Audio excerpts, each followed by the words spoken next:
The Cursed Crusade. No, me neither. But when you're browsing through GameStation and you come across a box that looks like this, well, you're gonna have to see what it's about. The game begins with The prologue. starring a man who looks suspiciously like a medieval big boss fighting Muslim forces in Syria. It turns out that he's a member of the Knights Templar. Oh jeez, I thought that after 7 years we'd finally managed to escape the Knights Templar, but here we go again. He meets with another Templar who gives him a box and hastens him to escape. It seems they are all looking for liberation and salvation. We shall meet again. In France. Oh, don't wish that on the poor guy. And then he turns into a fiery demon. Moving on, we see that he is narrating the story of his son, Dens de Bale, and that of a Spaniard who sounds more like a Mexican from a bad 60s spaghetti western, named Esteban Noviembre. Right you are, hombre. I am lawless, and your share weighs uncomfortably in my pockets. I am concerned. Will I be able to carry what's left in your purses? Oh no, wait, I know who he sounds more like. Jesus. You said it, man. Dens has been driven to wandering by his wicked uncle. After you fight a few people in rather sluggish combat, Death turns up. Well, rather something calling himself Death, as it can't really be Death because he doesn't speak in all small caps. He says he's here to claim your soul, and you flee into a church. This place is hallowed ground. A threshold you cannot cross. Holy ground, Highlander. Huh. So death in this world can be staved off inevitably by simply staying in a church. See, I told you he wasn't Death, as he's rubbish. I bet he doesn't even like cats. Dens continuously proclaims to not Death that it isn't his time, and Esteban here just looks confused. We now cut to the siege of Martin del Glaz's castle in southern France. Now, wait, hang on a second. This guy is the same one who we saw in the prologue. So not only did he manage to escape all of the attackers, but he also made his way from the castle in Syria and sailed either all the way from Syria to France, which is unlikely, or more likely sailed from Syria to somewhere else in Europe and then marched to France. I don't believe he could have gotten back there so quickly. But hey, I wouldn't be a pedantic gamer otherwise. You're in the army besieging his castle under the orders of Boniface de Montferrat and his commander, Baudouin de Flandre. Mercenaries! Time to earn your pay, dogs. On this night, you will either feast until dawn, or the crows and worms will feast on your rotting carcasses. It matters little to me. Wow, that's a truly inspiring speech there. Henry V, eat your heart out. They rain arrows on us like a pissing cow. Pissing cow? What? So we advance undercover to avoid the arrows. Despite the cover, everyone else dies. Well, that worked well. You can now use the crossbow like a third-person shooter weapon. This kills me, as he seems to be able to reload the crossbow about 4 times faster than anyone else at the time could. The whole point of the longbow was that you could fire it far quicker, whereas the crossbow generally had to be wound up. You then throw a bag of explosives and fire a crossbow bolt at it and it explodes? Okay, I guess you could say the fire may have set the bolt alight, but I'm not sure. And if it didn't, then how can a bolt hitting a bag of powder just spontaneously blow up? Also, apparently weapons clashing and hitting armor create a torrent of sparks in this world. The game also has a co-op campaign, but at least the AI is competent enough in single player, except when it won't let me get up the fucking step!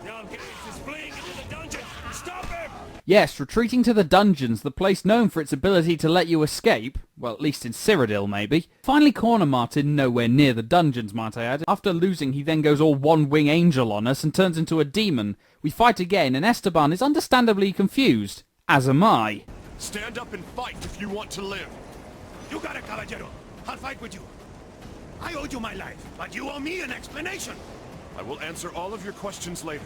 After defeating him, medieval Tim Curry over here sends you away and then demands a relic from Martin. Do you think I'm stupid enough to have kept it here?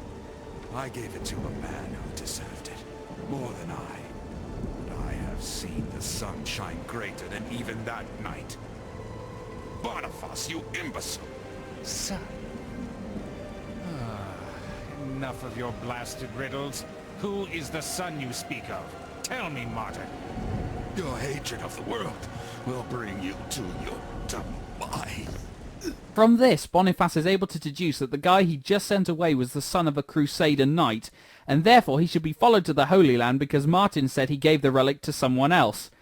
Okay, Beyond that somewhat significant leap of logic, though it does sort of make sense considering he knew Martin had just fought Dents, if this asshole here had just kept his mouth shut and not gloated, then the villain of the piece wouldn't have been any of the wiser. Dickhead. We then cut to a tournament sign-up where our hero tries to get rid of his companion who has helped him thus far without even giving him the promised explanation to the whole demon thing.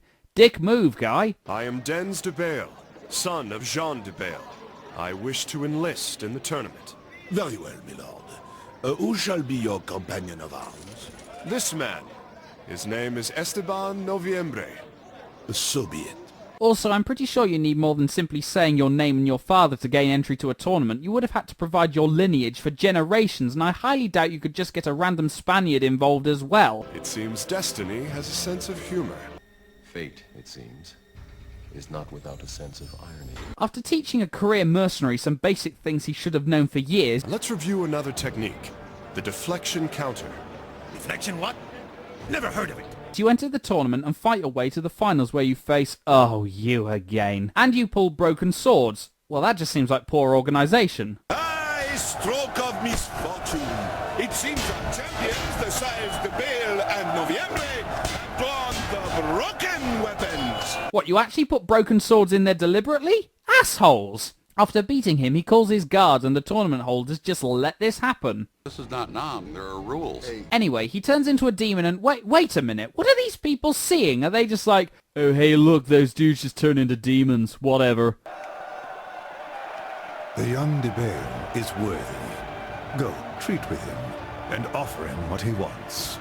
His chance to join our army. As you wish, my lord. Will we also need his companion? The old Spaniard? Yes, but I can't recall his name. September, I think. Or December.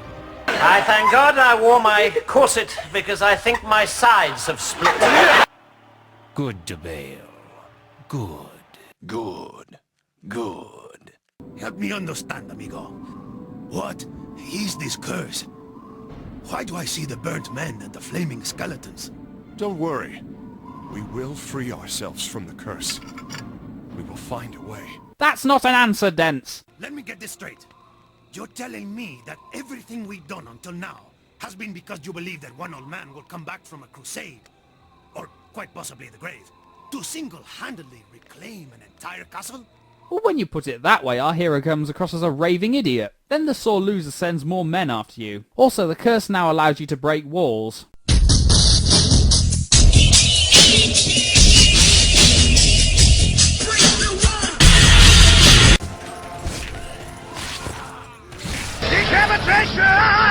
Hang on a minute, whose castle are we in? Because if we're in the host of the tournament's castle, wouldn't his troops have a problem with random people attacking us? And if we're in De Flanders' castle, why would we stay in a place owned by someone who seems dead set on gunning for our blood? After escaping the castle, our heroes ride to the Crusader camp. Oh fuck, not him again! Your charade has been entertaining, but your performance ends here, little ten-pot knights.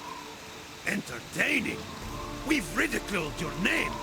They can hear the Kingdom of France laughing at you all the way in Italia. Esteban actually makes a good point. Why is this asshole bragging when we've embarrassed him in public several times? Well, he turns demonic again and finally gets chewed out by the Crusader leader. In the tent, we finally learn that the curse is some form of divine retribution that afflicts particularly grievous sinners and their families for generations and condemns them to hell. So God punishes those for crimes they didn't even commit. The sins of our fathers.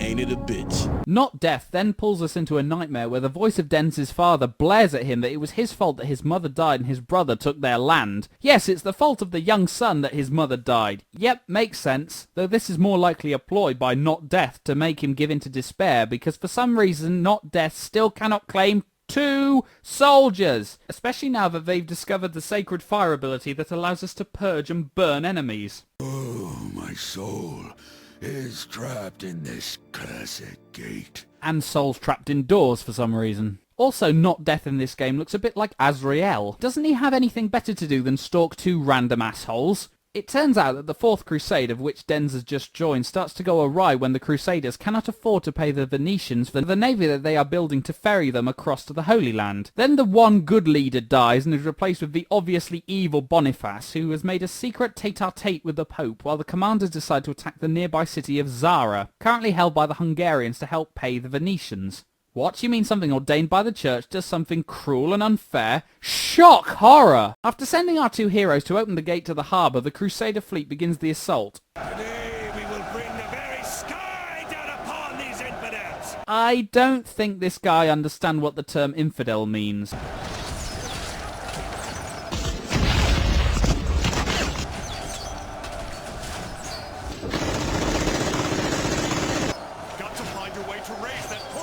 Also now, this portcullis is apparently too strong to fall to our wall-breaking ability. After raising the portcullis by themselves, they are then called a coward by Lord the Dickhole over here and told to open the gate. Why did you let him bark out of such a like that? Did you not remember how many times we put him in his place?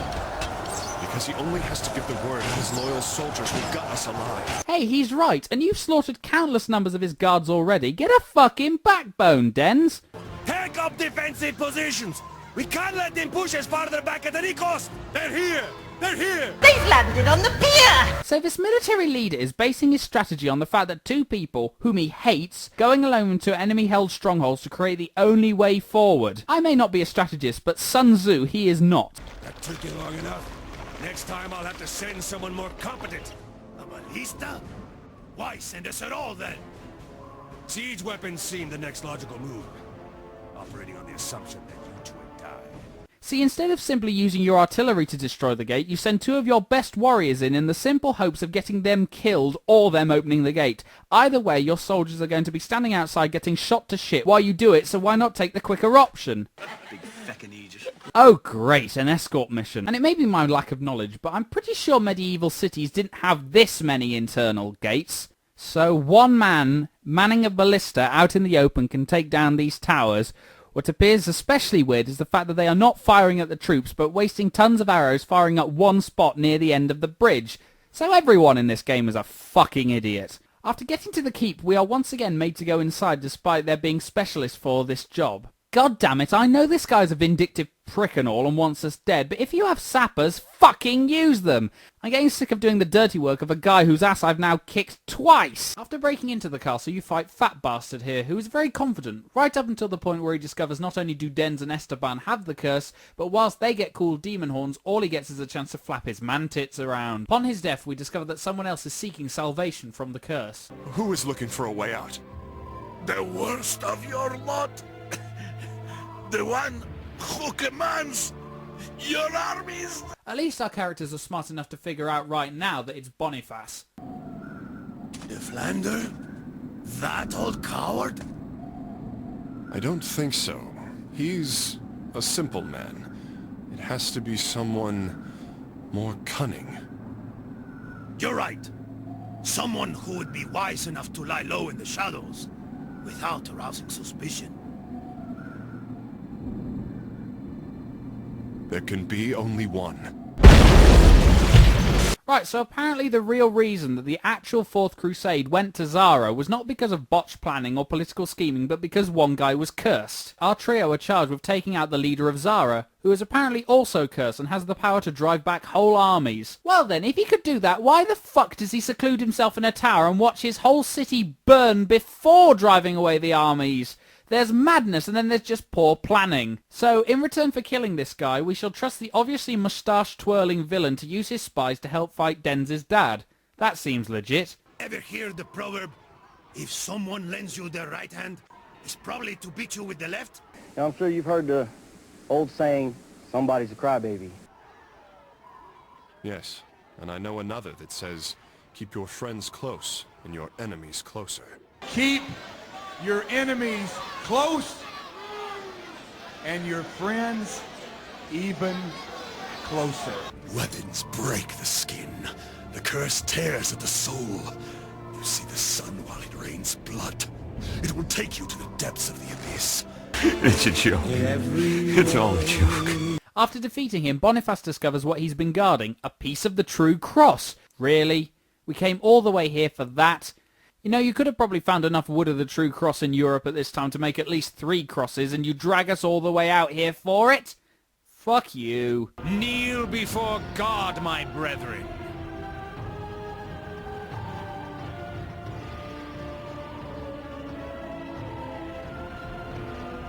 Kneel before me. Kneel before Zod! Oh, come on now, how much more obvious does this guy have to be? And wouldn't comparing yourself to the Almighty at this time be considered blasphemous? Redemption has become irrelevant. The relics are the key to our ascension, and we shall gather them. My dear Boudoir, you've burned entire villages to the ground. You were losing yourself to the hatred. And who was there to channel that rage and give it purpose? You did, my lord. Yeah, because that guy is now just the picture of serenity and sanity, isn't he? This crusade is a damn pack of lies, hombre.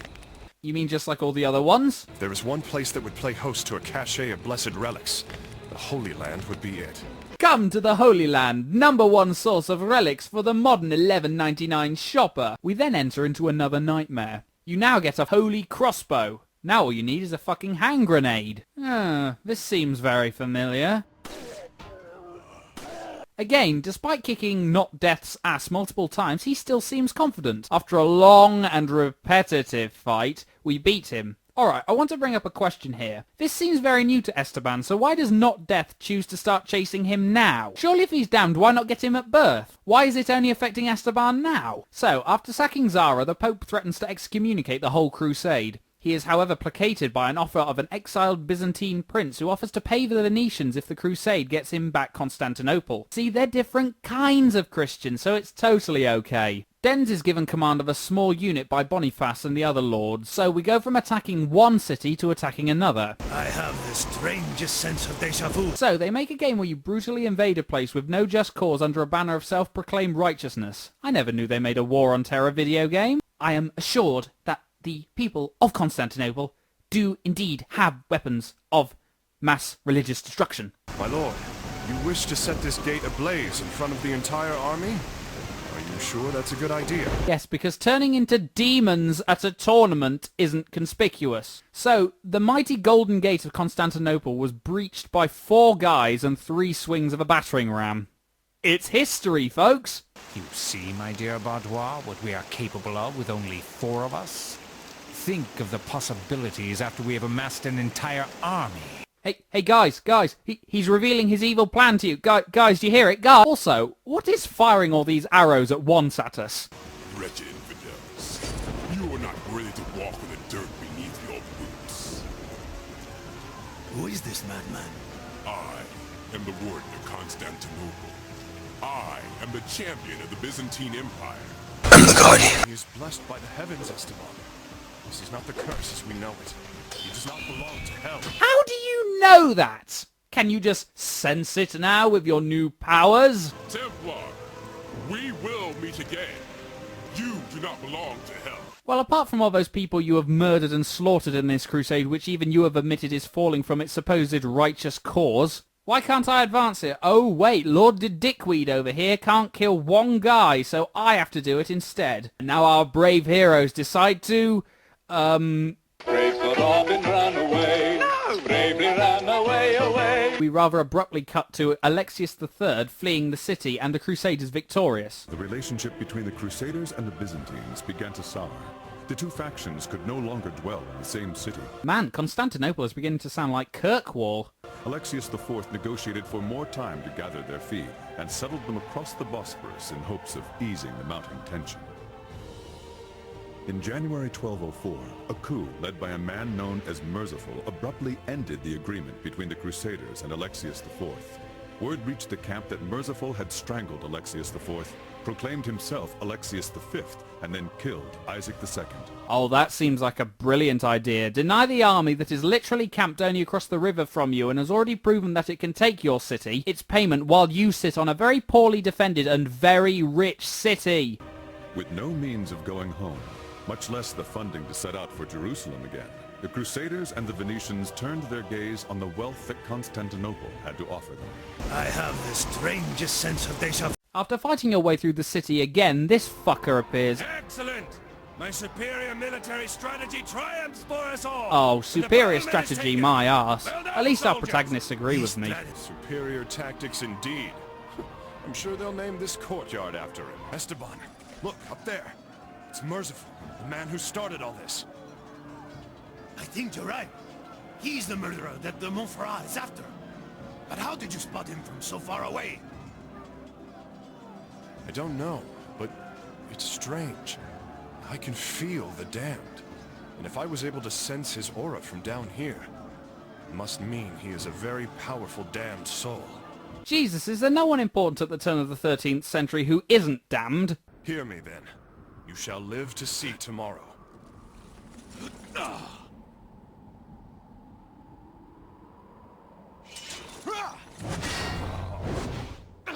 I thought my offer was fair, but you don't seem to value your life. This is madness! No. This is the curse!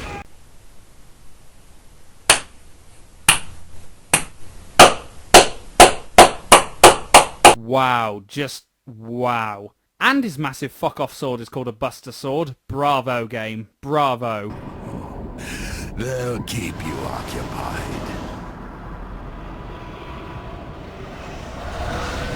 Occupied with your impending. Well, whatever points the game got for the 300 reference are all gone now. After chasing this fellow some more, you encounter this fucking level.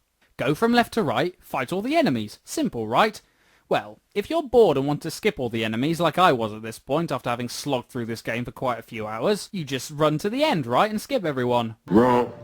Wrong. Because if you get to the end point and a single enemy is left alive before you get there, you cannot escape this area.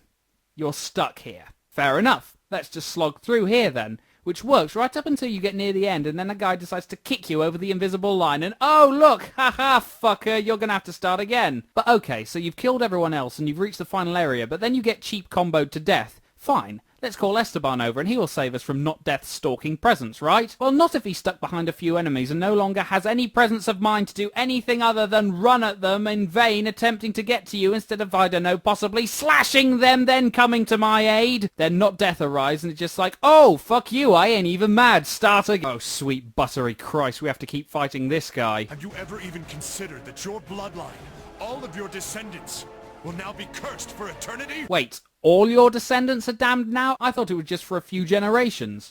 The curse falls on those responsible for the vilest affronts on humanity, and rests within their blood for generations. I hope we don't have to go in. Nothing is more irritating to walk in than wet leather. Oh wait, because Esteban doesn't want to get his feet wet, we can't just walk forward and get through this area in about, I don't know, 10 seconds, so we have to go all the way around. Oh, but wait, the water's okay here. Motherfucker! After passing this guy randomly taking a piss, don't ask me why, we finally trap Marcifal. What do you want of me? We came to re-establish justice. Yes, and robbing Constantinople of all its riches. Yeah, that too. And our brave heroes then threaten him with all kinds of hideous torture in order to get him to reveal the location of the Byzantine relics. I've told you everything I know. I prefer that you kill me now. Anything is better than being turned over to those cursed high barons. It is in this act that you shall see the difference between us, Merciful. I am no murderer. For the honor of the Templars courses within my veins. No, Dens, you're not a murderer, apart from all those people you killed before we met you, and all the people simply defending Martin's castle, and all the people in Zara who were just defending their city, and all the people of Constantinople who were just defending theirs. The Capitolium. Is this considered hallowed ground? It is sacred. Yeah, because killing people on hallowed ground isn't murder at all. This guy's certainly no Highlander. I feel a very threatening presence. What is it this time? A presence I've not felt since... After destroying more priceless bits of antiquity, Dens and Esteban finally decide that they should stop working for the evil moustache-twirling villain and fight him. De Montferrat, if it's a spear you want, there you have it! Ooh, nasty. After thoroughly kicking Boniface's ass, we get weakly force pushed to the ground and he comes in for the final blow. What the fuck? In another nightmare sequence, Not Death says that he is the only one allowed to kill you. So he's kind of like the Vegeta of this game, if Vegeta were a massive pussy instead of a galactic badass. So after defeating him again and getting the area of effect fuck yo couch spell, we are sent back to Constantinople, where Den shows he too is one with the Force and he pushes Boniface over, and they don't kill him. Why? Oh yeah, I'm not a murderer. Except for all the reasons I've listed and already being damned to hell, never mind. So they pick up the cross and leave. Wait a minute, isn't the spear still in that poor guy's forehead? Oh well, who wants to bet it'll be magically teleported into our inventory anyway? Fuck continuity! How are we supposed to find the princess? Is this turning into a Mario game now? Oh look, good job you didn't kill him now, just because the entire Crusading army is after you. Good job. You then destroy yet another priceless bit of architecture to stop him. I mean, I've heard of dropping a bridge on someone, but this is ridiculous.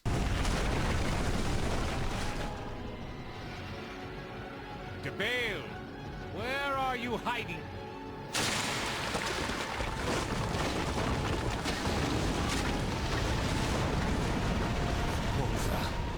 Oh, I'm sure he's dead. He could not possibly have survived that and come back to haunt us later. Let's slaughter these fools! No. You help me. And for that, I will spare your lives. Consider us even. Wanker. Only the Emperor is allowed to walk the stones of the palace. Merciful has fled. You have no lord to serve anymore, warriors. The Varangians will honor their word regardless. Yes, because you have to have a stupid reason to keep fighting. We couldn't have a few moments where we're not monotonously fighting in this game, could we? Oh no. Why don't you just die? Hey, do you enjoy being stun-locked by random mooks during a boss encounter? Then buy the Cursed Crusade today. Saved my life once again, but I do not trust you. Well, fuck you too. Dent? Where did the Flander go? He got away. Oh god, why didn't you fucking kill him? Why? Why? I wonder how many of the Crusaders we are now slaughtering are like, oh look, it's Captain DeBale. Hello sir, I was in your squad in the first attack, and may I say what an honor it was to... So after finding Princess Theodora in the Augustinian, we discover she is mute. This has no bearing on the plot, and I'm not sure if it's historically accurate, as to me it smacks more of we couldn't afford a female voice actor. Seriously, I don't remember hearing a single female voice in this whole game. Anyway, Boniface is there, Kel's surprise, and it turns out he found the relic while we were looking for the princess. That's actually pretty smart. Yeah, Dens, I bet you feel a bit of a tit now. So, despite not having all the relics, he is somehow able to use Tatakios, the heavenly guard, to summon a Balrog. Huh. If you think the curse was bad, apparently in this world being blessed by heaven turns you into a lieutenant of Morgoth. So, after crushing Theodora, bye Theodora, we won't miss you! He also threatens to crush Esteban unless Dents gives him the relics. Now, obviously, since Boniface is clearly evil and Dents has been somewhat genre-savvy so far, he won't give him the relics without at least making sure Esteban's safe first. No, wait, he gives him the relics and then Boniface orders Gothmog to let Esteban go. Huh. That's odd. So after you and Ecthalion of the Fountain here defeat the demon from hell by striking him in his weak spot, the back of the fucking knee, followed by flame to the head, you chase Boniface to the Hagia Sophia. He's trying to bring the power of hell to Earth. Oh, I see. He's trying to merge Earth with Outworld. I get it. So what you're trying to say is that churches can work as some kind of portal? I didn't realise Aperture was into church building. The relics of the crucifixion are pure. One would never be able to use them to do evil. Oh yeah, apart from that time you threw the spear of Christ into a guy's forehead! My army is in ruins, you say? Are you so sure of that? An army of mortal soldiers was far too fallible. My new legion shall leave only embers and desolation in their wake. With these relics, I am able to summon the most powerful demons to this world. All without relying on the curse. When I find him, I'll give my condolences to Jean. Boniface then summons 3 Balrogs. Oh no, one was bad enough. How shall we defeat this mighty unstoppable demon army? Through the power of chandeliers! Yep, these mighty hellspawn of Angband can be defeated by dropping chandeliers on their heads.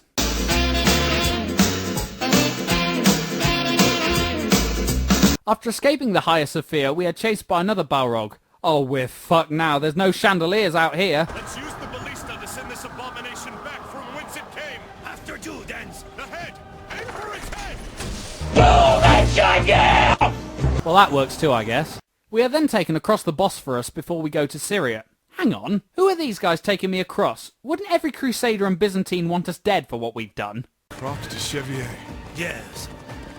This fortress was erected by your Templar ancestors. No, just stop right there. I'd suspected earlier on in the prologue that was Cracq de Chevalier, until you know that these guys are Templars, and the Cracq de Chevalier was an outpost for the Knights Hospitaller, not the Templars! So no, Esteban, it was not built by Templars, it was already standing when the Hospitallers arrived, and no game, it was never garrisoned by Templars. No! No! No! Die!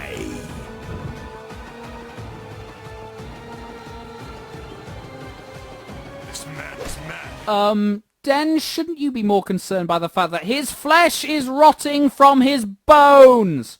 After fighting your way through the crack, you reach a guy tied to a wheel to act as a portal to summon Cthulhu or something like that. Get Sherlock Holmes on this.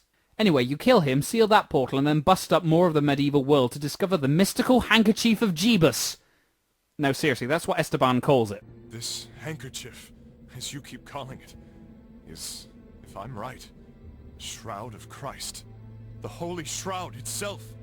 Oh, I see, it's a shroud. Nah, same difference. So they then prepare to ride to Egypt to meet Jean de Bail, Denz's dad. Wait, hang on. Right, if Boniface wasn't there, who left the demons and the massive flaming graffiti? And if he was there, how come he couldn't find the relic himself that was hidden just behind a bit of wall? So then, we cut to Jean in Egypt, and ooh, big surprise, Boniface is there, and oh my god, what is wrong with your face? Jesus, he really doesn't care about the masquerade anymore. How come no one else seems to be batting an eyelid at the man with a giant demon head walking around? And since it's not flaming, I'm assuming it's not in the curse world. So, Jean draws his sword, and... What? That's it? No resolution of what happened to Denz and Esteban? Whether they freed themselves, and what Boniface had his meeting with the Pope about, what happened between Jean and Boniface. No!